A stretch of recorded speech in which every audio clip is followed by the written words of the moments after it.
लिखा नहीं होना, इसलिए मुझे कोई काम पे नहीं रखता। और ज्यादातर लोग तो मेरे होलिया देखकर और मुझे भगा देते हैं साहब जी। कोई मुझे अपने पास खड़ा नहीं होने देता साहब, मुझे बहुत बुरा समझते हैं लोग। अब साहब जी मैं किसी और के बारे में क्या ही बोलूं। जब मेरे अपने बेटे ने मुझे घर से बाहर निकाल दिया और उसने गांव की जमीन धोखे से अपने नाम करवा कर बेच दी साहब, तब मैं ऐसे ही भटक रहा हूँ। तो आप गांव वापस क्यों नहीं चले गए? आपके घर परिवार में रिलेटिव कोई और तो होगा ना?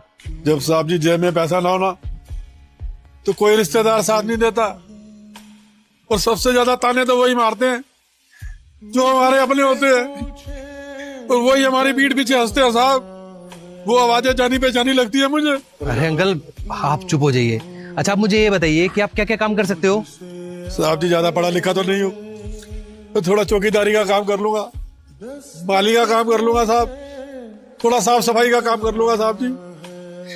महक, वैसे हम भी अपनी कंपनी के लिए सिक्योरिटी गार्ड तलाश रहे हैं, तो क्यों ना हम अंकल को ही ना रख लेते हैं? हाँ काफी अच्छा आइडिया, ये तो इनके लिए भी अच्छा हो जाएगा। अंकल आप काम तो ढंग से कर लोगे ना? अगर मैं आपको अपनी कंपनी में रखूं तो कोई शिकायत का मौका तो नहीं दोगे? नहीं साहब जी, मैं कोई शिकायत का मौका नहीं दूंगा, पूरी ईमानदारी के साथ काम करूंगा साहब। मैं आपको रहने के लिए कमरा दिलवा दूंगा, और खाना पीना आपको कैंटीन से मिल जाया करेगा, और आपको सैलरी मिल जाया करेगी। पैसे के लिए आपको कहीं पे भटकना भी नहीं पड़ेगा। ठीक है साहब जी, बड़ी बड़ी मेहरबानी आपकी साहब, आपका एहसान मैं कभी नहीं भूलूंगा। अरे अंकल इन सब की जरूरत नहीं है, आप आइए गाड़ी में चलिए हमारे साथ, बैठिए। अरे आप रुकिए, मैं उठा लेता हूँ।